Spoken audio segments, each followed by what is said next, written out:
Overview.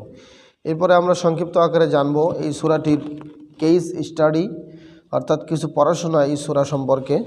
সেটি হলো,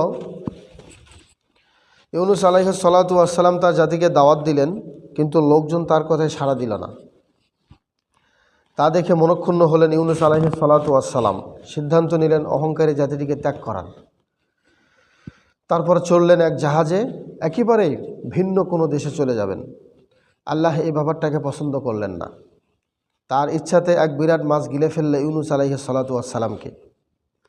নবী তার ভুল বুঝতে পারলেন, মাছের পেটে নিকষ অন্ধকারে বসে দোয়া করলেন, রব আমার, আমি নিজের ওপর জুলুম করেছি, তুমি যদি ক্ষমা না করো তাহলে আমার আর কোনো উপায় নেই। যেটা আমরা দোয়া ইউনূস নামে চিনি, সেটা হলো, আমরা অনেকেই কোরআন কারীম পড়তে গেলেও আমরা এই দোয়াটা পড়ে থাকি।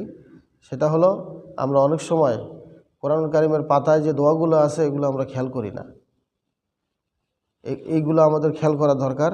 তিনি আল্লাহর কাছে দোয়া করেছেন এইভাবে যে, আল্লাহ, আমি আমার নফসের উপরে জুলুম করেছি, তুমি যদি আমাকে ক্ষমা না করো তাহলে অবশ্যই আমার আর কোনো উপায় নেই। লা ইলাহা ইল্লা আনতা সুবহানাকা ইন্নী কুনতু মিনাজ জালিমিন।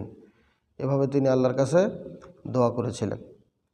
তো আল্লাহ তখন তাকে ক্ষমা করে দিলেন। ইউনূস আলাইহিস সালাতু ওয়াস সালাম, অর্থাৎ একজন নবী ইউনূস আলাইহিস সালাতু ওয়াস সালামের এই ঘটনা প্রত্যেক দায়ী তো বটেই, প্রত্যেক মুসলিমের জন্য রিমাইন্ডার। সেটা হলো, দাওয়াতের কাজ করতে গিয়ে আশা হারানো যাবে না, এবং শুরুতে মানতে না চাইলেও বারবার বোঝাতে থাকতে হবে। বোঝাতে থাকলে মানুষ একটা সময়ে সঠিক পথ চিনতে পারবে।